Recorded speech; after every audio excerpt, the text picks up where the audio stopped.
Assalamualaikum warahmatullahi wabarakatuh. Yang saya hormati Bapak Roy Kembar Habibi, MPD, selaku dosen mata kuliah Pendidikan Kewarganegaraan, beserta teman-teman semua yang berbahagia. Pertama-tama, marilah kita panjatkan puji syukur kepada Allah Subhanahu wa Ta'ala karena telah memberikan rahmat kesehatan dan keselamatan, sehingga pada kali ini kita dapat bertemu kembali dengan mata kuliah Pendidikan Kewarganegaraan.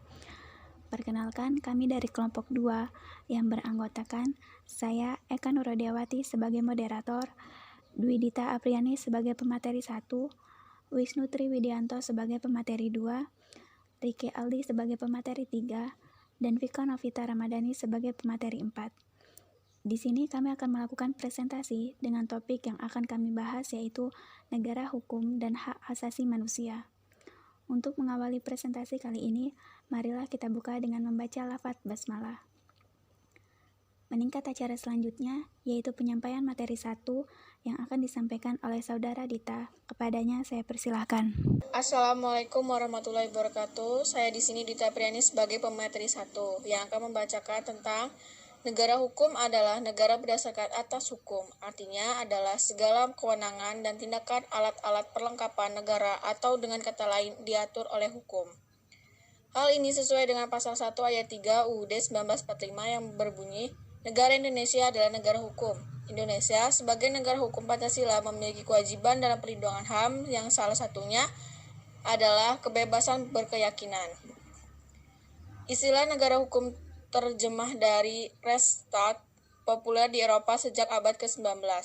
Selain istilah the rule of law populer dengan terbitnya buku dari Albert Van DC 1885. Konsep res staat bertumpu atas sistem hukum kontinental yang mempunyai karakteristik administratif. Konsep the rule of law bertumpu atas sistem hukum yang memiliki karakteristik judicial. Karakteristik sistem civil law atau res staat. 1. Adanya sistem koordinasi kebiasaan-kebiasaan yang ditetapkan sebagai peraturan raja supaya ditetapkan menjadi hukum yang berlaku secara umum. 2.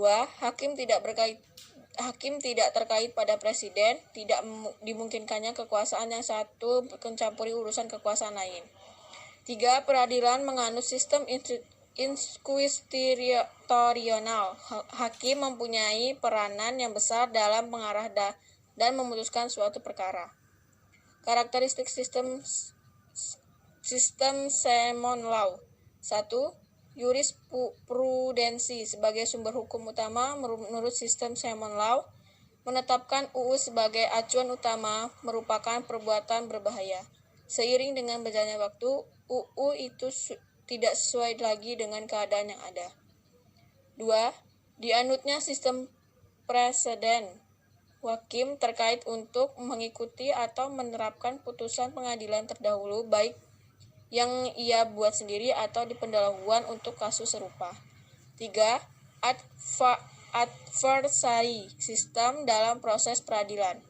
Dalam sistem ini, kedua belah pihak menggunakan lawyer-nya berhadapan di depan hakim, mengemukakan dalil-dalil dan alat bukti sebanyak-banyaknya di peradilan. Kedua, konsep mengarahkan pada suatu sasaran utama, yaitu mengaku dan perlindungan terhadap hak-hak asasi manusia. Dalam hukuman inilah maka kedudukan konstitusi menjadi sangat penting bagi kehidupan masyarakat. Konstitusi dijadikan sebagai perwujud hukum tertinggi yang harus dipatuhi negara dan pejabat pemerintah dengan prinsip government by law, not by man. Pemerintah berdasarkan hukum, bukan berdasarkan manusia atau pengusaha. Sekian, saya kembalikan kepada moderator. Terima kasih Dita telah menyampaikan materi pertama. Selanjutnya materi kedua yang akan disampaikan oleh Saudara Wisnu. Kepadanya saya persilahkan. Baik, di sini saya sebagai pemateri 2 akan melanjutkan materi yaitu tentang ciri-ciri negara hukum. Negara hukum red staat memiliki ciri-ciri. Yang pertama yaitu adanya undang-undang dasar atau konstitusi yang memuat ketentuan Yang kedua, adanya pembagian kekuasaan negara. Yang ketiga, diakui dan dilindunginya hak-hak kebebasan rakyat. Menurut A.V. Dicey, the rule of law memiliki 3 unsur. 1. Supremasi dari hukum, artinya bahwa yang mempunyai kekuasaan tertinggi di dalam negara adalah hukum. Yang kedua, persamaan dalam kedudukan hukum bagi setiap orang. Yang ketiga, konstitusi itu tidak merupakan sumber dari HAM.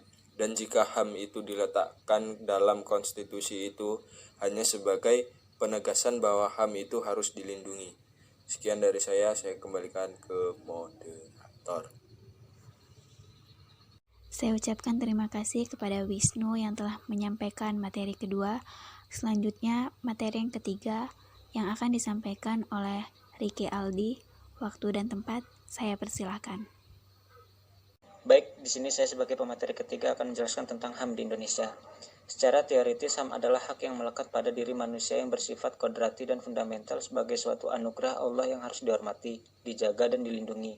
Hakikat HAM sendiri adalah upaya menjaga keselamatan eksistensi manusia secara utuh melalui aksi keseimbangan antara kepentingan perseorangan dengan kepentingan umum. Begitu pula upaya menghormati, melindungi, dan menjunjung tinggi HAM menjadi kewajiban dan tanggung jawab bersama antara individu, pemerintah atau aparatur pemerintah baik sipil maupun militer, dan negara.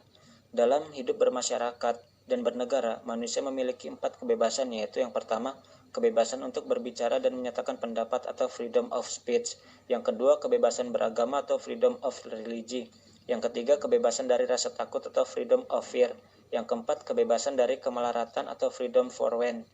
Menurut Omar Seno Aji yang dikutip dari Wijaya, menyebutkan negara hukum Indonesia memiliki ciri-ciri khas Indonesia.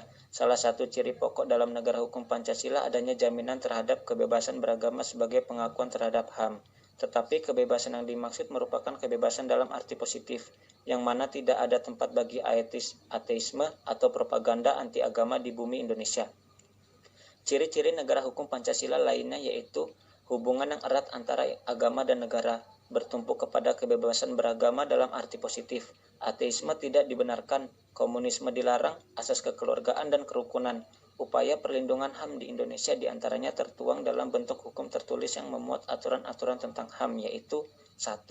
Dalam konstitusi, 2. Dalam ketetapan MPR, 3. Dalam undang-undang, 4. Dalam peraturan pelaksanaan undang-undang seperti peraturan pemerintah, keputusan presiden, dan peraturan pelaksanaan lainnya. Di dalam Undang-Undang Republik Indonesia tahun 1945 yang sudah diamandemen yang mengatur tentang HAM tercantum di dalam pasal 28A sampai dengan pasal 28J. Untuk selanjutnya, rakyat Indonesia melalui wakil-wakilnya di MPR telah mengambil sikap yang lebih tegas dalam rangka kemajuan dan perlindungan HAM dengan mengesahkan ketetapan nomor 27/MPR/1998 mengenai HAM. Untuk lebih melindungi dan memajukan HAM, pemerintah telah mengesahkan Undang-Undang Nomor 39 Tahun 1999 tentang Hak Asasi Manusia dan Undang-Undang Nomor 26 Tahun 2000 tentang Peradilan HAM. Sekian dari saya kembalikan ke moderator. Terima kasih kepada Ricky Aldi yang sudah menyampaikan materinya. Selanjutnya, materi keempat yang akan disampaikan oleh Vika Novita, saya persilahkan. Saya Vika Novita Ramadhani sebagai pemateri 4 akan menjelaskan hubungan HAM dan negara hukum. Hak asasi manusia adalah hak dasar atau kewarganegaraan yang melekat pada individu sejak ia lahir, yang diberikan Tuhan Yang Maha Esa dan tidak dapat dicabut keberadaannya, dan wajib dihormati, dijunjung tinggi, dan dilindungi oleh negara, hukum, pemerintah, dan setiap orang. Konsep negara hukum adalah negara yang berdasarkan pada kedaulatan hukum.